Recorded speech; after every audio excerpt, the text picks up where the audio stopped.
আসসালামু আলাইকুম viewers, welcome to momos kitchen. আমার আজকের রেসিপিতে থাকছে ছোলার ডাল দিয়ে ডিম রান্না।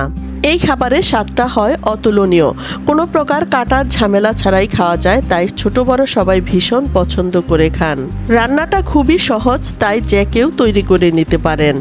শুরুতে নিয়ে নিলাম 1.5 কাপ পরিমাণ ছোলার ডাল। এটাকে আমি 3-4 ঘন্টা সময়ের জন্য পানিতে ভিজিয়ে রেখেছিলাম। এখন চুলায় বসিয়ে দিলাম আর দিয়ে দিলাম স্বাদমতো লবণ আর দিয়ে দিলাম সামান্য একটু হলুদের গুঁড়া। এখন আমি এই ডালগুলোকে সিদ্ধ করে নিচ্ছি। দেখুন এরই মধ্যেই বলক চলে এসেছে। এখন আমি ডালগুলোকে প্রায় 90%-এর মতো সিদ্ধ করে নিলাম। সিদ্ধ করা ডালটাকে একটি সাইডে রেখে দিলাম। এখানে আমি 7টি ডিমকে সিদ্ধ করে নিয়েছি আর এগুলোর খোসাটা ছাড়িয়ে নিলাম। দিয়ে দিলাম সামান্য একটু লবণ আর সামান্য একটু হলুদের গুঁড়ো। ডিমের সাথে মশলাগুলোকে মেখে নিচ্ছি। আর মেখে নেওয়া হয়ে গেলে এখন আমি চুলায় একটি প্যান বসিয়ে এর মধ্যে দিয়ে দিলাম কিছুটা তেল। তেলটা যখন কিছুটা গরম হয়ে আসবে তখন আমি এর মধ্যে আগে থেকে যে মশলা মাখা ডিমগুলো এগুলো দিয়ে ভেজে নিচ্ছি।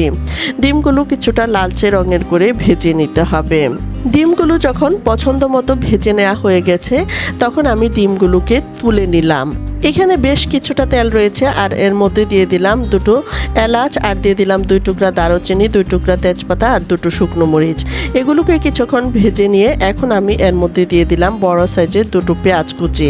পেঁয়াজগুলো কিছুটা নরম করে ভেজে নেওয়ার পর এখন দিয়ে দিলাম স্বাদমতো লবণ, 1 চা চামচ পরিমাণ আদা পেস্ট আর দিয়ে দিলাম 1 চা চামচ পরিমাণ রসুন পেস্ট। এগুলোকে কিছুক্ষণ ভেজে নিলাম। যখন কাঁচা স্মেলটা চলে গেছে তখন আমি এর মধ্যে কিছুটা পানি দিয়ে দিলাম। এখন এর মধ্যে দিয়ে দিলাম গুঁড়ো মশলা, হলুদের গুঁড়ো 1/2 চা চামচ পরিমাণ, মরিচের গুঁড়ো 1 চা চামচ পরিমাণ, ধনিয়ার গুঁড়ো দিয়ে দিলাম 1 চা চামচ পরিমাণ আর জিরার গুঁড়ো দিয়ে দিলাম 1 চা চামচ পরিমাণ। এখন আমি এই মশলাগুলোকে কিছুক্ষণ সময়ের জন্য কষিয়ে নিচ্ছি। আর এখানে আমি একটি টমেটো কুচি দিয়ে দিলাম, আরও কিছুটা পানি দিয়ে এই মশলাটাকে কষিয়ে নিচ্ছি। মশলাটা যখন কষানো হয়ে গেছে আর এর মধ্যে তেলটা ভেসে উঠেছে তখন আমি আগে থেকে সিদ্ধ করে রাখা ডালগুলো এর মধ্যে দিয়ে দিলাম। ডালটা যেহেতু আগে থেকেই সিদ্ধ করা তাই রান্না করতে খুব বেশি সময় লাগবে না।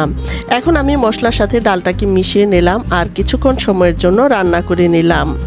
এখন আমি আগে থেকে ভেজে রাখা ডিমগুলো এর মধ্যে দিয়ে দিচ্ছি। এখন আমি এর মধ্যে 2-3টি কাঁচামরিচকে ফালি করে দিয়ে দিলাম। ঘরে যখন মাছ মাংস কিছুই থাকে না তখন কিন্তু ঝটপট এই রান্নাটা করে নিতে পারেন। রান্নার একেবারেই শেষ প্রান্তে চলে এসেছি। এখন আমি এর মধ্যে কিছুটা ধনিয়া পাতা কুচি দিয়ে দিলাম। আবারও প্রায় 1 মিনিট সময়ের মতো রান্না করে নিচ্ছি। চাইলে এখানে রান্নার শেষ পর্যায়ে কিছুটা ঘি ব্যবহার করতে পারেন। রান্নাটা কমপ্লিট হয়ে গেছে। এখন আমি চুলার জাল বন্ধ করে দিলাম। এখন চলে যাচ্ছি পরিবেশনে।